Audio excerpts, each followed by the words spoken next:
Kisah Uwais Al-Qarni, pemuda yang terkenal di langit.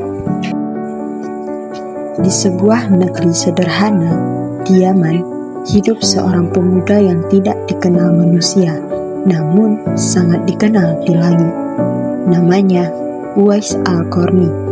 Ia bukan orang kaya, bukan pula orang terkenal, namun di sisi Allah, ia begitu mulia. Sejak kecil, Uwais hidup sebagai yatim dalam kemiskinan yang sederhana. Ia hanya hidup bersama ibunya yang sudah tua, lumpuh, dan juga buta. Setiap hari, ia merawat ibunya dengan penuh cinta, tanpa keluhan. Ia bekerja sebagai pengembala kambing, meski hasilnya tak seberapa. Namun bagi Uwais, ridho ibunya adalah segalanya. Di dalam hatinya, Uwais menyimpan cinta yang begitu besar kepada Rasulullah SAW. Ia ingin sekali bertemu langsung dengan Nabi. Suatu hari, ia meminta izin kepada ibunya untuk pergi ke Madinah. Ibunya mengizinkan, namun dengan satu pesan, "Jangan lama-lama, segera pulang ya." Setelah perjalanan jauh, Uwais akhirnya sampai di Madinah. Namun, Rasulullah tidak berada di rumah. Uwais dihadapkan pada pilihan, menunggu atau pulang, dan ia memilih taat kepada ibunya. Ia pulang tanpa sempat bertemu Rasulullah meski hatinya penuh rindu. Meski tak pernah bertemu, nama Uwais justru disebut di langit. Rasulullah SAW memuji dirinya di hadapan para sahabat. Beliau berkata, akan datang seorang dari Yaman bernama Uwais Al-Qarni.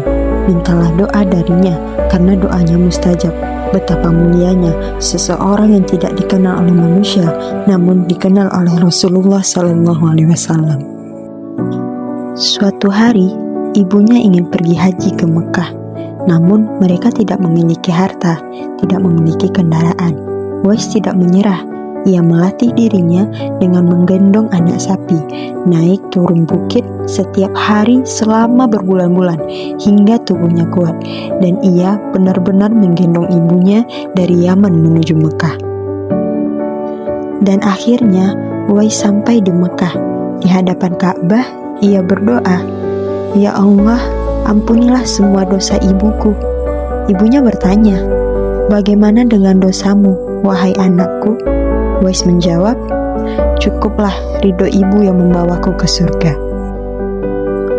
Uwais tetap hidup sederhana, tidak dikenal manusia, namun ketika ia wafat, langit memuliakannya. Disebutkan para malaikat turun mengurus jenazahnya, pertanda betapa tinggi kedudukannya di sisi Allah. Kisah Uwais Al-Qarni mengajarkan kita bahwa kemuliaan bukan tentang dikenal manusia, bukan tentang harta atau jabatan, tetapi tentang keikhlasan dan bakti kepada orang tua. Uwais tidak dikenal di bumi, namun dirindukan oleh langit. Maka jadilah mulia di sisi Allah meski tak dikenal oleh manusia, dan berbaktilah kepada kedua orang tua, sebagaimana Quran Surat Al-Isra ayat 23 yang artinya, dan rendahkanlah dirimu terhadap keduanya dengan penuh kasih sayang.